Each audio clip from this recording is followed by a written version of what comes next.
तो हम चर्चा कर रहे हैं बजट 2021-22 के लिए, जो कि 1 फरवरी 2021 को भारत की फाइनेंस मिनिस्टर निर्मला सीतारमण जी के द्वारा प्रस्तुत किया गया है संसद के अंदर।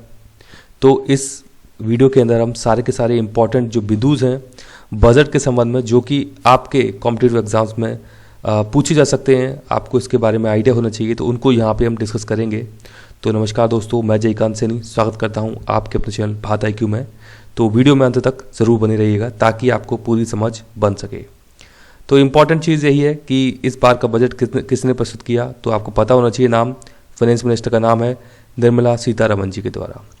और यहाँ पे एक देखिए, आप ये हाईलाइट किए हुए वर्ड्स हैं, ये इंपॉर्टेंट हैं, आप इन पे नज़र रखिएगा और हो सके तो एक नोटबुक जरूर लेके बैठिए ताकि आप वहाँ पे नोटिंग भी कर सकें। तो यहाँ पे कोविड-19 को बताया गया है, इंपॉर्टेंट रीज़न बताया गया है इस बार जो हर्डल रहा है अपनी इकोनॉमी को लेकर के। तो एक वर्ड इस्तेमाल किया है यहाँ पे, लैटिन वर्ड है सुई जेनरिस। इसका मतलब है यूनिक, यानी कि ये सेंटेंस देखिए आप, but what we have endured with COVID-19 through 2020 is sui generis। इसका मतलब एक यूनिक टाइप की प्रॉब्लम रही तो पूरी दुनिया के अंदर, तो उसके बारे में यहाँ पे बताया गया है। मुझे अच्छा लगा ये वर्ड, इसलिए मैंने इसको हाईलाइट किया है। देखते हैं आगे कुछ और चीज़ें। यहाँ पे आप देख सकते हैं, ये इन्होंने बताया है कि प्रधानमंत्री जी ने अनाउंस की है प्रधानमंत्री गरीब कल्याण योजना। इंपॉर्टेंट योजना है, पता होना चाहिए इसके बारे में। वैल्यूड, यानी कि इसकी वैल्यू जो बताई गई है वो 2.76 लाख करोड़ बताई गई है। इसके तहत क्या क्या प्रोवाइड कराया गया, PM गरीब कल्याण योजना कोविड-19 के दौरान ये स्टार्ट की गई थी। यहाँ पे आप देख सकते हैं फ्री फूड दिया गया था, फ्री फूड के टू 800 मिलियन पीपल को दिया गया था। कुकिंग गैस दी गई थी 80 मिलियन लोगों को, 80 मिलियन का मतलब 8 करोड़ लोग। और इसके साथ साथ कैश भी डायरेक्टली दिया गया था 400 मिलियन लोगों को, जिसमें कि फार्मर्स, वुमेन, एल्डरली, पुअर यानी कि बूढ़े बड़े लोग जो हैं और जो नीडी पर्सन है, ये सब उनको डिस्ट्रीब्यूट किया गया था। तो इम्पॉर्टेंट है PM गरीब कल्याण योजना, इसके बारे में आपको पता होना चाहिए। देखते हैं आगे। ये बात की जा रही है मई 2020 में, यानी कोविड-19 के दौरान की बात है ये। तो गवर्नमेंट अनाउंस द आत्मनिर्भर भारत पैकेज, ये भी आपको पता होना चाहिए। वो जो दिया गया था जो भी कुछ, उसके तहत उसमें कैसे किया गई सारी की सारी चीज़ें। तो आत्मनिर्भर भारत पैकेज दिया गया था 1.0, यानी कि पहला दिया गया था, उसके बाद 2 और दिए गए थे। तो ये भी आपको पता होना चाहिए कि आत्मनिर्भर भारत पैकेज क्या था, कब दिया गया था। तो ये पहला दिया गया था मई 2020 में। उसके बाद 2 और पैकेज यहाँ पे इन्होंने रोल्ड आउट किए, आत्मनिर्भर भारत पैकेज 2.0 और 3.0। तो ये तीनों के तीनों अलग अलग फेज में लाए गए थे, तीनों के तीनों पैकेज हैं अलग अलग, ये कि राहत देने का काम किया गया था उस वक्त। तो कुछ इसके अलावा यहाँ पे आप देख सकते हैं, total financial impact of all Atmanirbhar Bharat packages including measures taken by RBI was estimated about 27.1 lakh crore. आप समझ सकते हैं कि आत्मनिर्भर भारत जो पैकेज दिए गए हैं सारे के सारे, उसमें RBI के द्वारा भी जो भी कुछ इसमें राहत दी गई है, तो वो जो एस्टिमेशन है वो है 27.1 लाख करोड़ का। आप समझिए इंपॉर्टेंट चीज़ यहाँ पे क्या है, 27.1 लाख करोड़ रुपए की राहत ये पैकेज इसके तहत दिए गए, मतलब इस अमाउंट के दिए गए। तो ये जो अमाउंट है GDP का तकरीबन 13% है। तो अभी आप कैलकुलेट कर सकते हैं, मैथमेटिक्स का इस्तेमाल करते हुए कि 27.1 लाख 13% है। तो आप इसको 100% कर लीजिएगा, आपको पता लग जाएगी कि भारत की GDP है कितनी है एग्जैक्टली। तो ये आइडिया है, तो बड़ी रकम है, बहुत ही बड़ी रकम है। 13% दिया यहाँ पे इन्होंने GDP का, तो ये अमाउंट होता है 27.1 लाख। और आत्मनिर्भर भारत के तहत पैकेज ये दिया गया था, तो ये आपको पता होना चाहिए। आगे देखते हैं इसमें कुछ। ये देखिए एक बड़ी ही अच्छी यहाँ पे कोट दी गई है रविंद्रनाथ टैगोर साहब की। ये एक्चुअली पूरा का पूरा जो ये मैं आपको दिखा रहा हूँ, ये एक्चुअली जो फाइनेंस मिनिस्टर हैं संसद के अंदर, उन्होंने जो अपनी स्पीच दी थी वो सारे के सारे यहाँ पे दी गई है। और यही इंपॉर्टेंट रहती है, सवाल जो बनते हैं यदि बजट से, तो यहाँ से इंपॉर्टेंट चीज़ें उठा करके पूछ ली जाती हैं। तो इसके बारे में आपको आइडिया होना चाहिए, ज़्यादा कुछ चीज़ें इसमें पढ़ने की जरूरत नहीं होती है। तो यहाँ पे बड़ी अच्छी कोट है ये, faith is the bird that feels the light and sings when the dawn is still dark. आप समझिए, ये यहाँ पे कहना चाह रहे हैं कि जो चिड़िया, मतलब ये ट्रस्ट की बात की जा रही है इस कोट के जरिए कि मतलब गवर्नमेंट में आप विश्वास रखिए। चिड़िया की आप बात की जा रही है, बर्ड की बात की जा रही है कि उसको ऐसा विश्वास होता है कि आप देखिए सनराइज होने से पहले जब सूर्योदय होता है उससे पहले एक अंधेरा होता है, लेकिन आपने चिड़ियों की चहचहाहट जो सुनी होगी वो उनकी पहले से ही स्टार्ट हो जाती है, क्योंकि उनको ट्रस्ट होता है, उनको भरोसा होता है कि सूर्योदय होने वाला है। तो ये यहाँ पे कोट एक यूज़ की गई है रविंद्रनाथ टैगोर साहब की, तो बड़ी इंपॉर्टेंट, बड़ी अच्छी लगी थी, तो आप भी इसे नोट कर सकते हैं, कभी आने वाले समय में आप इसका इस्तेमाल भी कर सकते हैं, तो अच्छी है ये एक। यहाँ पे बात की जा रही है फिर कि budget will be the first of this new decade, this budget will also be A digital budget. ये इंपॉर्टेंट चीज़ है, इस बार का जो बजट है वो अपने आप में अहम है, खास है, क्योंकि डिजिटली इसको प्रस्तुत किया गया था।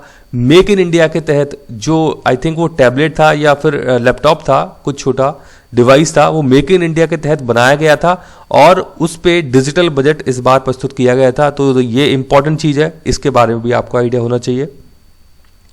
आगे यहाँ पे बताया गया है कि 2021 is the year of many important milestones for our history, I mention a few of these.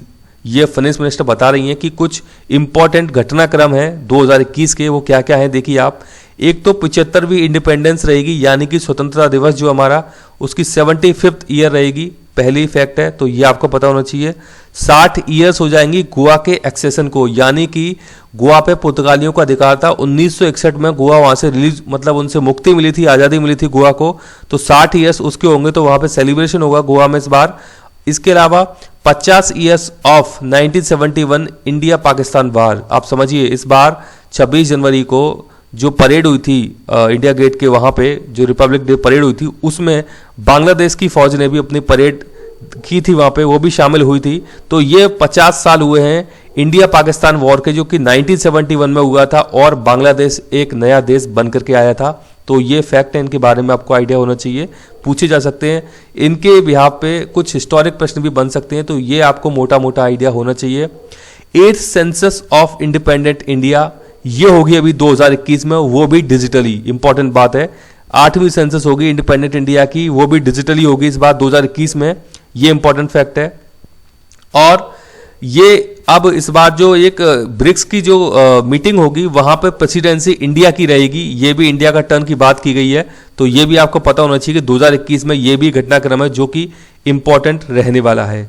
Chandrayaan 3 mission की बात की गई है, 2021 में लॉन्च होगा ये मिशन, और हरिद्वार महाकुंभ का जिक्र भी यहाँ पर किया गया है, जो कि 2021 में हरिद्वार के अंदर कंडक्ट होगा मतलब। तो ये सारे के सारे फैक्ट हैं, ये पता होना चाहिए, मेंशन किया है यहाँ पे बजट के अंदर, तो इसीलिए इंपॉर्टेंट बन जाती हैं। बजट एक बहुत ही इंपॉर्टेंट डॉक्यूमेंट होता है, यदि कोई चीज़ मेंशन की जा रही है तो बहुत ही इंपॉर्टेंट है। एक आप ये भी देखिएगा अमृत महोत्सव 2022, ये अमृत महोत्सव क्या है, तो आप इसे अपने एंड से जरूर देख लीजिएगा, इसके बारे में प्रश्न बन सकता है कि अमृत महोत्सव है क्या, तो ये आप देख लीजिएगा, इसको भी यहाँ पे मेंशन किया है। अच्छा, बजट के लिए यहाँ पर इस बार 6 पिलर्स बताए हैं कि जो बजट है वो 6 पिलर्स पे टिका हुआ है, जैसे कि हमारी डेमोक्रेसी है ना 4 पिलर्स पे टिकी हुई है, उसी प्रकार ये बजट को इन्होंने 6 पिलर्स पे टिकाया हुआ है, बहुत ही इंपॉर्टेंट पिलर है ये। तो ये बात की जा रही है हेल्थ एंड वेलबींग, ये आप नोट भी कर सकते हैं, कभी आप सब्जेक्टिव टाइप एग्जाम्स में दिए आंसर कर रहे हैं तो वहाँ पे इनको कोड करते हुए आप अपना आंसर दे सकते हैं, जो कि बहुत ही बेहतरीन आंसर होगा आपका। तो यहाँ बात की जा रही है, पहला पिलर है हेल्थ एंड वेलबींग, इसके लिए इस बार अच्छा प्रोविजन भी किया है, हेल्थ को लेकर के गवर्नमेंट ने अच्छा एक्सपेंडिचर करने जा रही है। और कोविड-19 के कारण ऑफकोर्स मतलब कि इतना सारा रिसर्च डेवलपमेंट पे भी सरकार को पैसा खर्च करना है, तो ये एक पिलर, बड़ा पिलर हो गया है। दूसरा है physical and financial capital and infrastructure, यानी कि आपकी जो वित्तीय जो आपकी पूंजी है, आपका जो आधारभूत ढांचा है, वो भी इसका एक दूसरा पिलर है जो कि आपका बेहतरीन होना चाहिए, तभी आपकी इकोनॉमी ग्रो करेगी आगे जा करके।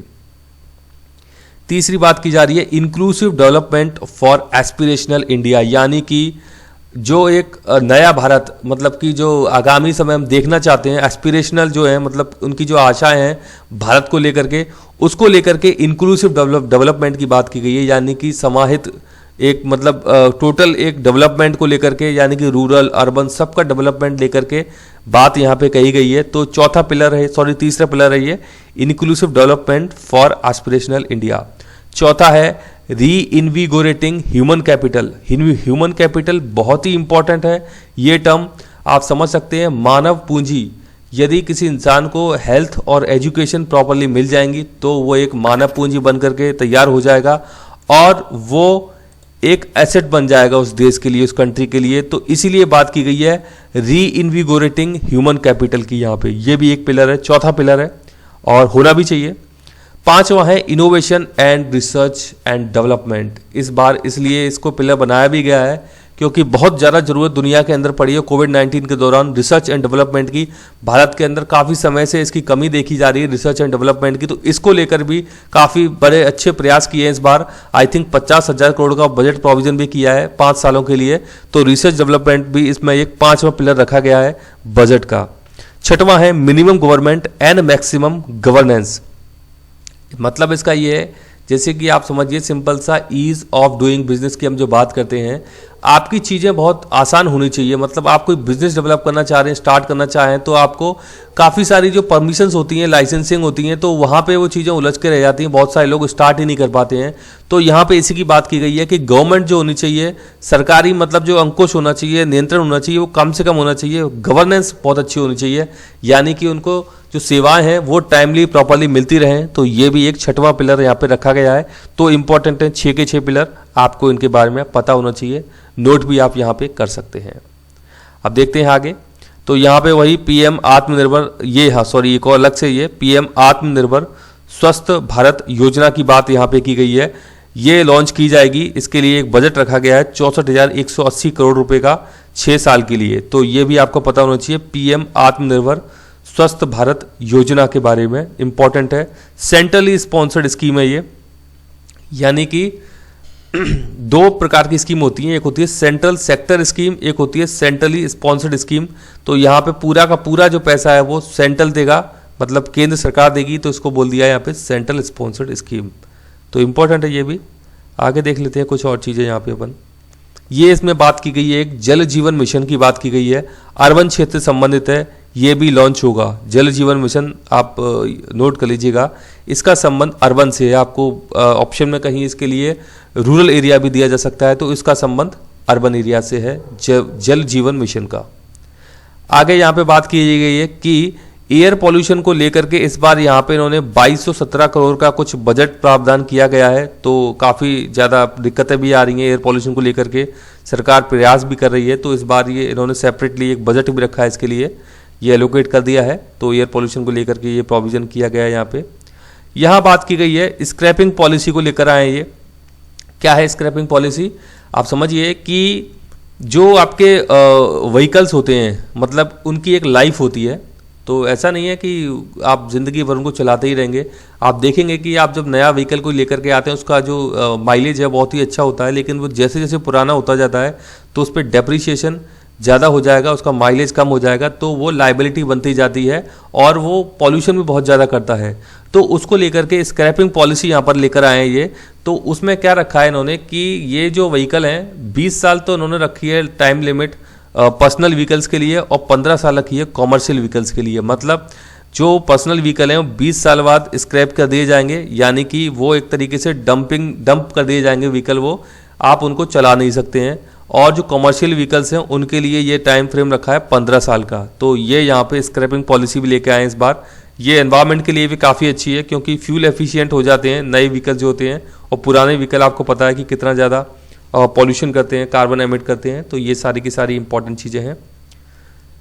ये बात की जा रही है USD 5 ट्रिलियन इकोनॉमी की। तो भारत का लक्ष्य है ये 5 ट्रिलियन इकोनॉमी बनने का। मुझे कमेंट बॉक्स में बताइए कि भारत का टारगेट कब तक का है कि भारत 5 ट्रिलियन इकोनॉमी बन जाए। तो मुझे कमेंट बॉक्स में बताइए। ये मैं पहले भी आपको बता चुका हूँ, इंपॉर्टेंट है ये 5 ट्रिलियन इकोनॉमी वाली जो टर्म है, पूछा जा सकता है इसके बारे में। तो इसके लिए प्रयासरत है भारत। ये बात की जा रही है मेगा इन्वेस्टमेंट टेक्सटाइल पार्क के बारे में, इसको नाम दिया गया है मित्रा। तो इसको लेकर के कुछ यहाँ पे प्रोविज़न किए गए हैं। तो बस आपको ये थोड़ा सा आइडिया रखिए मित्रा किससे संबंधित है। तो टेक्सटाइल पार्क से संबंधित है मित्रा, यानी कि इसमें बड़े इन्वेस्टमेंट की बात की गई है टेक्सटाइल सेक्टर को लेकर के।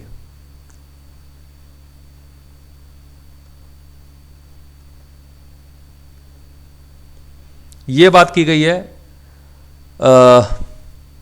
मुंबई कन्याकुमारी कॉरिडोर, ये कहाँ पे बनने वाला है। तो ये आपको पता होना चाहिए। ये भी बजट एलोकेट किया है कुछ स्टेट्स के अंदर जो नेशनल हाईवेज डेवलप करने हैं, स्टेट हाईवे डेवलप करने हैं, जैसे कि आसाम, कोलकाता, तमिलनाडु, केरला, तो इन एरियाज़ के अंदर ये कुछ बजट भी एलोकेट किए हैं, अच्छे खासे बजट हैं। तो यहाँ पे मुंबई कन्याकुमारी कॉरिडोर बनाने की बात की जा रही है। ये केरला के अंदर इसके लिए बजट का प्रावधान किया गया है, तो पता होना चाहिए इसके बारे में आपको, मुंबई कन्याकुमारी कॉरिडोर के बारे में, कहाँ पे ये डेवलप किया जा रहा है। आगे national rail plan for India भी इस बार बजट में प्रस्तुत किया गया है। 2030 है ये national rail plan for India, यानी भारत के लिए जो राष्ट्रीय रेल प्लान है, राष्ट्रीय रेल योजना है, तो वो 2030 यहाँ पे इस बार ये प्रीपेड किए इन्होंने इस बार, तो इसके बारे में आपको आइडिया होना चाहिए। आप ये बात कर रहे हैं मेक इन इंडिया के तहत, it is expected that western dedicated freight corridor DFC, यानी कि जो पश्चिमी वेस्टर्न जो फ्रेट कॉरिडोर है, यानी कि जो माल ले जाने के लिए डेडिकेटेड जो कॉरिडोर बनाए जा रहे हैं, मैं इसको डिस्कस भी कर चुका हूँ। एक है वेस्टर्न, एक है ईस्टर्न। सबसे लंबा है वेस्टर्न, जो कि सीधा मुंबई तक जाता है। मुंबई का जो पोर्ट है, डॉक यार्ड है वहाँ पे, ये सीधा वहाँ तक जाता है। एक ईस्टर्न है, ये वेस्ट बंगाल तक जाता है पंजाब से। तो इन दोनों की बात की गई है। 2022 में ये कमीशन हो जाएंगे, यानी कि बन करके तैयार हो जाएंगे दोनों के दोनों कॉरिडोर। तो ये इसके बारे में जिक्र किया गया है, तो इम्पॉर्टेंट है दोनों के दोनों ये जो फ्रेट कॉरिडोर है, वेस्टर्न और ईस्टर्न।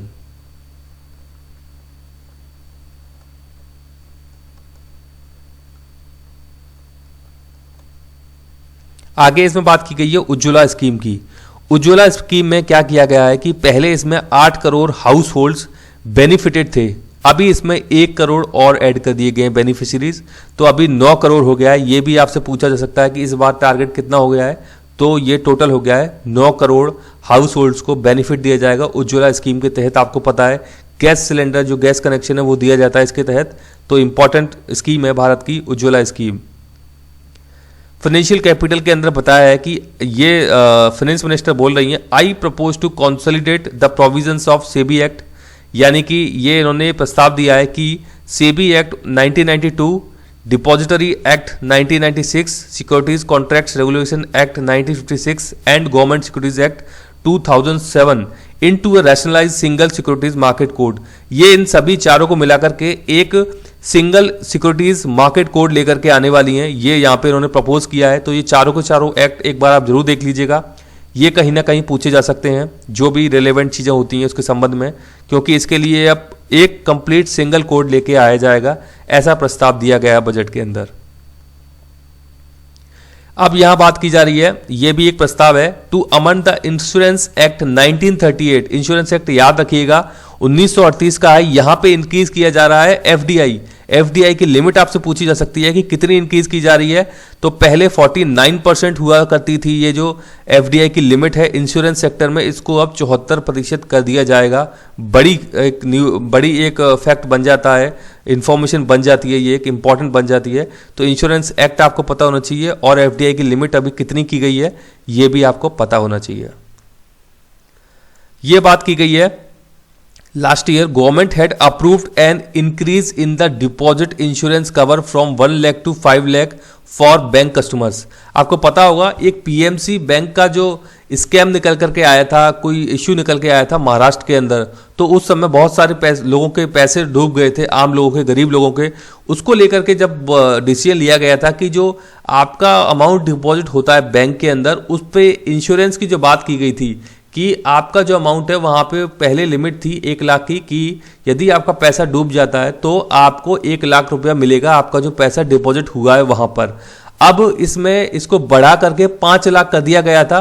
तो वहाँ पे ये कुछ अमेंडमेंट्स की बात कर रहे हैं यहाँ पे CGC एक्ट 1961 में, तो ये कुछ चर्चाएं की जा रही हैं। तो ये भी आपको पता होना चाहिए कि ये लिमिट कितनी हो गई है। ये हालांकि पहले ही हो चुकी है, लेकिन इसके बारे में भी आइडिया होना चाहिए कि आपका यदि पैसा बैंक के अंदर और डूब जाता है और यदि आपका पैसा 6 लाख का है तो आपको 5 लाख मिल जाएंगे। अभी ये एक प्रकार का इंश्योरेंस होता है, तो ये प्रोविजन किया गया है। ये बताया गया है कि कोविड-19 के बावजूद we have kept working towards strategic disinvestment, मतलब कि सरकार ने योजनाबद्ध डिसइन्वेस्टमेंट, यानी कि जो विनियोग करते हैं उसके अपोजिट होता है डिसइन्वेस्टमेंट, यानी कि संपत्तियों को बेचने का काम किया है। तो अ नंबर ऑफ ट्रांजेक्शन्स नेमली जैसे कि बीपीसीएल की बात करें, एक पीएसयू है बहुत बड़ा गवर्नमेंट ऑफ इंडिया का, एयर इंडिया की बात करें, शिपिंग कॉरपोरेशन ऑफ इंडिया की बात करें, container corporation of India, IDBI bank, BEML, Bharat earth movers limited है हैदराबाद, आई थिंक बंगलौर के अंदर है ये, पवन हंस, नीलाचल इस्पात निगम लिमिटेड। तो ये कुछ इंपॉर्टेंट पीएसयू हैं, इनके बारे में आप एक बार देख लीजिएगा कहाँ कहाँ पर स्थित है ये। तो यहाँ पे गवर्नमेंट स्ट्रेटेजिकली डिसइन्वेस्टमेंट की यहाँ पे बात कर रही है और स्टार्ट भी किया है कुछ एरियाज के अंदर इन्होंने। तो ये आपको पता होना चाहिए ऑर्गेनाइजेशंस के बारे में कहाँ कहाँ पर हैं, किस किस से संबंधित हैं ये। अब बात की जा रही है आइडल एसेट्स की बात कर रहे हैं यहाँ पे। Idle assets will not contribute to Aatmanirbhar Bharat, जो आत्मनिर्भर भारत टर्म लेके आएगी गवर्नमेंट ऑफ इंडिया के द्वारा कोविड-19 के दौरान। तो यहाँ पे बात ये की जा रही है कि जो बेकार पड़ी जो संपत्ति हैं वो कुछ योगदान नहीं करेंगी अपना आत्मनिर्भर भारत अभियान को जो चलाया गया है उसको लेकर के। तो उसमें द नॉन कोर एसेट्स, जो नॉन कोर एसेट्स हैं largely consist of surplus land, मतलब कि जो खाली जमीन पड़ी हुई है राज्य सरकार की, केंद्र सरकार की, वहां पर उनको सेल करके प्राइवेट प्लेयर्स को सेल कर सकते हैं। तो कुछ ना कुछ पैसा अर्न करने की बात की जा रही है ताकि आत्मनिर्भर भारत को और बूस्ट किया जा सके। इसको नाम दिया है मोनेटाइजिंग ऑफ लैंड, यानी कि लैंड को सेल करके पैसा कमाना, ये बात कर रही है यहाँ पे सरकार। तो ये आपको टर्म भी पता होना चाहिए कि मोनेटाइजिंग ऑफ लैंड क्या बात हो रही है, किससे संबंधित है। आप ये देखिए, I have estimated 1,75,000 crores as received from disinvestment. जो मैं भी आपको बता के चुका था कि डिस इन्वेस्टमेंट के लिए सरकार प्रयास कर रही है और ऐसा एस्टिमेट लगाया गया है 21-22 के लिए, बजट एस्टिमेट है ये, बीई का मतलब। तो 1,75,000 करोड़ रुपए एस्टिमेट है कि इतना हमको रिसीव्ड होगा जो हम पीएसयू में डिस इन्वेस्टमेंट की बात कर रहे हैं। तो ये भी एक आइडिया होना चाहिए। अब आप देखिए, यहाँ एग्रीकल्चर सेक्टर में बात कर रहे हैं, government is committed to the welfare of farmers, farmers के भले के लिए सरकार प्रतिबद्ध है। और यहाँ पे बता रही है एमएसपी यानी कि मिनिमम सपोर्ट प्राइस जो है has undergone a sea change, यानी कि एक बड़ा इसमें बदलाव किया गया है to assure price that is at least 1.5 times the cost of production across all commodities. यानी कि जो भी ये प्रोडक्ट हैं जैसे गेहूं, चावल और कई सारे जो प्रोडक्ट हैं वहां पर जो एमएसपी है उसको जो उनकी प्रोडक्शन की कॉस्ट आती है उसका 1.5 टाइम्स एमएसपी दिया जाएगा। ये यहां पर बात की जा रही है इस बजट के तहत एग्रीकल्चर क्षेत्र के लिए। ये इन्होंने ऐसा प्रावधान किया है। तो आपसे पूछा जा सकता है कि कितना देने की बात की है। तो कॉस्ट ऑफ प्रोडक्शन के लिए आप बोल सकते हो कि इनपुट कॉस्ट, यानी कि आपने कोई प्रोडक्ट बनाने के लिए 100 रुपये खर्च किए तो उसका 1.5 टाइम्स आपको दिया जाएगा, राइट। तो ऐसा यहाँ पे बताया गया है ये कि ऐसा प्रोविजन किया जा रहा है बजट के अंदर। सरकार इसके लिए प्रतिबद्ध है कि इतना किसान को मिलना चाहिए उनकी इनपुट कॉस्ट का, तो 1.5 टाइम्स एमएसपी मिलना चाहिए। ये ऐसी बात की गई है बजट के अंदर। ये बात की गई है पीएम हैड लॉन्च्ड स्वामित्व स्कीम। तो स्वामित्व स्कीम क्या है ये आपको पता होना चाहिए, इंपॉर्टेंट स्कीम है। सबसे पहली बात, इसका संबंध रूरल एरिया से है, विलेज एरिया से, ना कि सिटी एरिया से। पहली बात तो ये आपको पता होना चाहिए। और स्वामित्व स्कीम के तहत rights is being given to the property owners in villages, यानी कि जो गांव में रहने वाले लोग हैं आप देखेंगे उनके पास जाकर के कि वो जमीन पर रह तो रहे हैं, सालों से रह रहे हैं, लेकिन उनके पास कोई प्रॉपर डॉक्यूमेंटेशन नहीं उस चीज का। तो स्वामित्व स्कीम के तहत उनको इस प्रकार के राइट्स दिए जाएंगे। प्रॉपर्टी ओनर जो है वहां पे वो रह रहे हैं, जो वो विलेजेस के अंदर ये स्कीम है सरकार की। तो इसके बारे में अभी आपको आइडिया होना चाहिए। ये आपसे पूछा जा सकता है कि ये शहरों के लिए है या ग्रामीण क्षेत्र के लिए। तो ये स्कीम ग्रामीण क्षेत्र के लिए है, स्वामित्व स्कीम। ऑपरेशन ग्रीन स्कीम की यहाँ पे बात की गई है। पहले इस स्कीम के अंदर ये पुराने बजट में लाया गया था ऑपरेशन ग्रीन स्कीम।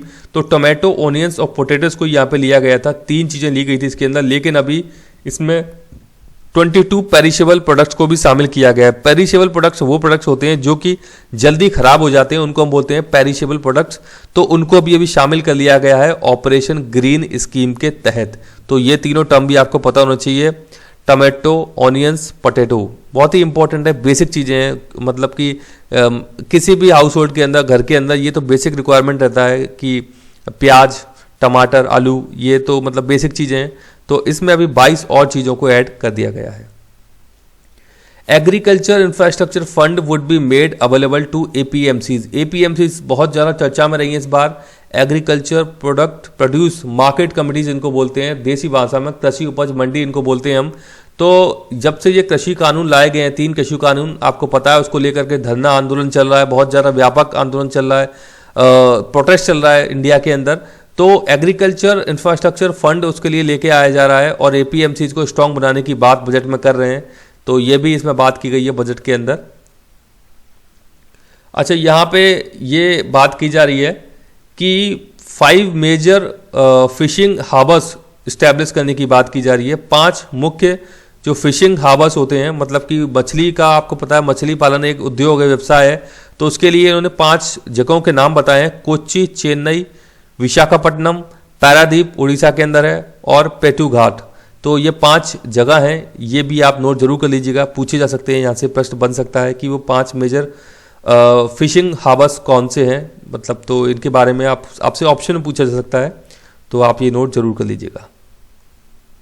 अब बात की जा रही है one nation one ration card scheme. तो बताया गया है we have launch the one nation one ration card scheme through which beneficiaries can claim their rations anywhere in the country. मतलब कि जो जिनके पास राशन कार्ड है, वो सपोज ऐसा होता है कि राजस्थान का आपके पास राशन कार्ड है, आप पहुंच जाते हो काम के सिलसिले से तमिलनाडु में, तो आपको इशू आता था कि आप वो राशन नहीं एक्सेस कर सकते हैं, नहीं उनको आप ले सकते हैं, अवेल कर सकते हैं। तो उसके लिए one nation one ration card scheme लाई गई है, ताकि आप रहने वाले चाहे जहाँ के भी हों, आप यदि जिस जगह पर भी अपना काम करते हो तो वहाँ पे आप इसका फ़ायदा उठा सकते हो। तो इसको one nation ration card scheme की ये बात की गई है। तो ये अच्छी पहल है गवर्नमेंट की। इसके द्वारा कोई वंचित नहीं रहेगा इस प्रकार की सुविधाओं से जो सरकार के द्वारा दी जाती हैं राशन कार्ड होल्डर्स को। Women will be allowed to work in all categories and also in the night shift with adequated protection. तो यहाँ पे बात ये की जा रही है कि एक तो लेबर कोड की बात की गई है, मैं पूरा देख लेता हूं उसे। We will conclude a process that begin 20 years ago with the implementation of the 4 labour codes. Labour codes को इम्प्लीमेंट करने की बात की जा रही है यहाँ पे, और मिनिमम वेजेस की बात भी की गई है। देख सकते हैं आप कि उनके लिए जो वर्कर्स हैं मिनिमम वेजेस की बात की गई है बजट के अंदर। और स्पेशली वुमेन के बारे में कहा गया है कि वो women will be allowed to work in all categories, किसी भी कैटेगरी के उस क्षेत्र में काम कर सकती हैं, और रात में भी काम कर सकती हैं वुमेन, जहाँ पे कि प्रॉपर संरक्षण की व्यवस्था होगी, प्रोटेक्शन होगा उनके लेकर के, जहाँ पे नाइट में काम किया जाता है। तो ये सारी बात की गई है। एम्प्लॉय स्टेट इंश्योरेंस कॉरपोरेशन की बात की गई है कि उनको ये भी प्रोवाइड कराया जाएगा अभी। और एक गिग वर्कर्स के लिए एक प्लेटफॉर्म बनाने की बात की गई है इस बार बजट में, ताकि उस प्लेटफॉर्म पर पता होगा कौन कौन से वर्कर हैं, कहाँ पे काम कर रहे हैं, किस स्टेट के हैं। तो वो एक बहुत अच्छा डेटा तैयार हो जाएगा वहाँ पे। इस बार आपको पता है कि इतने लोग माइग्रेट करके गए हैं एक एरिया से दूसरे एरिया में, पता नहीं कौन कैसे गया, कब गया। तो ये बड़ी दुविधा खड़ी हो गई थी मतलब सरकार के सामने, लोगों के सामने। तो इस प्रकार का एक डेटा तैयार करने की बात की जा रही है। तो गिग प्लेटफॉर्म एक बनाने की बात की जा रही है, एक एप्लीकेशन, एक वेबसाइट बनाने की बात की जा रही है। तो ये भी चर्चाएं थी बजट के अंदर, तो आपको इसके बारे में आइडिया होना चाहिए। ये 100 नए सैनिक स्कूल खोलने की बात की जा रही है। पार्टनरशिप यहाँ पे रहेगी एनजीओज की और प्राइवेट स्कूल्स की कई सारे स्टेट्स के अंदर, यानी कि पूरे भारत के अंदर 100 नए सैनिक स्कूल्स ओपन करने की बात की जा रही है। ये भी इस बार प्रोविजन किया गया है। और एक नया कमीशन है, उसको भी इस बार 19-20 का जो बजट था वहाँ पे मेंशन किया गया था, higher education commission of India. तो इसको सेटअप करने की बात की गई थी 19 और 20 के बजट में। तो इस साल हो सकता है 2021 में यहाँ पे इसके लिए लेजिस्लेशन लाया जाए और इसको सेटअप कर दिया जाए higher education commission of India को। तो ये भी बात यहाँ पे की गई है।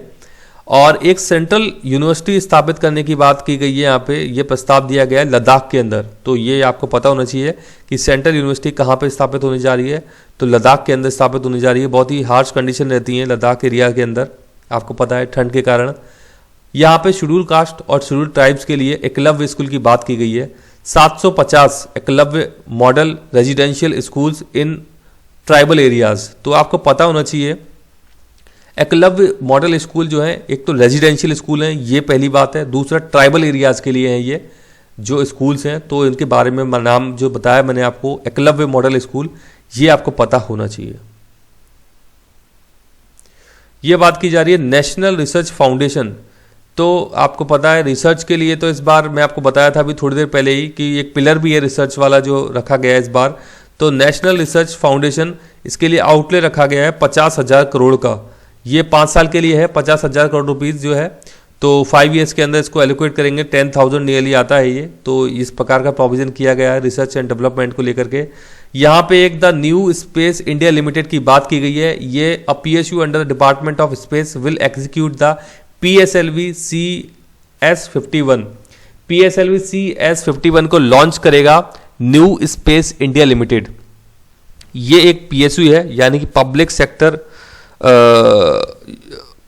सेक्टर मतलब अंडरटेकिंग है ये। तो ये भारत सरकार का एक उपक्रम है जो कि डिपार्टमेंट ऑफ स्पेस के तहत आता है। ये इस बार लॉन्च करेगा PSLV CS51। तो ये आपको पता होना चाहिए। ये कैरी कर रहा है अमेजोनिया सैटेलाइट ब्राजील से लेके जाएगा ये अमेजोनिया की सैटेलाइट। तो इसके बारे में पता होना चाहिए, इंपॉर्टेंट मिशन है ये। यहाँ पे है as part of the Gaganyaan mission activities 4 Indian astronaut, यानी कि भारत के 4 एस्ट्रोनॉट जो हैं उनको ट्रेन किया जा रहा है रशिया के अंदर। तो ये फर्स्ट अनमैन्ड लॉन्च होगा भारत का दिसंबर 2021 में। ये जो गगनयान मिशन है ये अनमैन्ड मिशन होने वाला है, यानी कि इसमें कोई इंसान नहीं जाएगा। भारत के लिए पहला मिशन होगा ऐसा जो कि इंसान नहीं जाएगा जिसके अंदर। तो इंपॉर्टेंट है, इसके जो एस्ट्रोनॉट्स हैं इनको रशिया के अंदर ट्रेनिंग दी जा रही है। ये यहाँ पे डिस्कस किया गया है बजट के अंदर। Forthcoming census could be the first digital census in the history of India. ये बताया जा रहा है कि अब सेंसस 2021 में जो होगा वो पहला डिजिटल सेंसस होगा भारत के अंदर। अभी तक ऐसा कभी नहीं हुआ है। तो ये बात की गई है। Goa is celebrating the diamond jubilee year of the states liberation from Portuguese rule.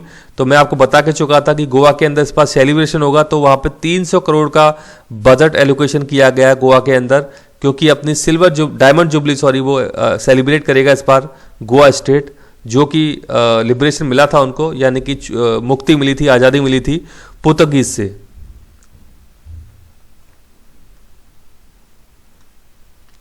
FRBM act की बात यहां पे की गई है। तो FRBM एक्ट कहता है कि जो भारत का फिस्कल डेफिसिट है वो होना चाहिए 3% ऑफ GDP, जो कि वर्तमान में आई थिंक 7%, 8% के आसपास होगा ये फिस्कल डेफिसिट।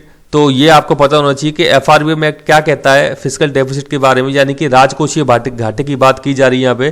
तो राजकोषीय घाटा 3% होना चाहिए GDP का, ये बात करता है FRBM एक्ट 2005। आगे इसमें और भी कुछ इंपॉर्टेंट देखते हैं जो अपने काम की चीज़ें हैं। तो 75th year of independence of our country पहले मैं डिस्कस कर चुका हूँ। ये इस बार 2021 में सेलिब्रेट की जा रही है। उसी से कहीं ना कहीं मतलब जुड़ती हुई चीज़ इन्होंने इस बार ये की है कि सीनियर सिटीजन्स जो कि 75 साल या उससे ऊपर की हैं उनको टैक्स रिटर्न फाइल करने से छूट दे दी है। मतलब कि उनको आवश्यकता नहीं है टैक्स रिटर्न फाइल करने की, यदि उनकी इनकम, पेंशन और जो पैसा डिपॉजिट करते हैं मतलब फिक्स डिपॉजिट जो होता है उनसे कुछ इंटरेस्ट वो अर्न करते हैं। तो यदि 2 जगह से वो चीज़ें आ रही है उनके पास, तो वहाँ पे उनको टैक्स रिटर्न फाइल करने से छूट दे दी गई है इस बार। 75 ईयर्स और उससे मतलब बड़ी उम्र के जो व्यक्ति हैं उनके लिए ऐसा प्रावधान किया गया है बजट के अंदर। आगे इसमें देखते हैं हम कुछ और इंपॉर्टेंट चीज़ें अगर यदि होती हैं। आई थिंक वैसे तो मैंने मोस्ट ऑफ कर ली है यहाँ पे शामिल सारी की सारी। अब इसमें जो भी चीज़ें आती हैं इतनी इंपॉर्टेंट नहीं है, अपने काम की नहीं है ये, पर फिर भी मैं देख लेता हूँ कुछ और हाईलाइटेड यहाँ पे चीज़ें हो तो मुझे आशा है कि वीडियो आपको अच्छा लगा होगा और इन्फॉर्मेशन भी ठीक आपको लगी होगी। तो आप मुझे कमेंट बॉक्स में जरूर बताइए कि वीडियो कैसे लगा। यदि वीडियो अच्छा लगा है तो ज़्यादा से लाइक से सब्सक्राइब जरूर करें। मुझे अपने कमेंट बॉक्स में या ईमेल भी कर सकते हैं। इसी के साथ धन्यवाद, मिलते हैं अगली वीडियो में।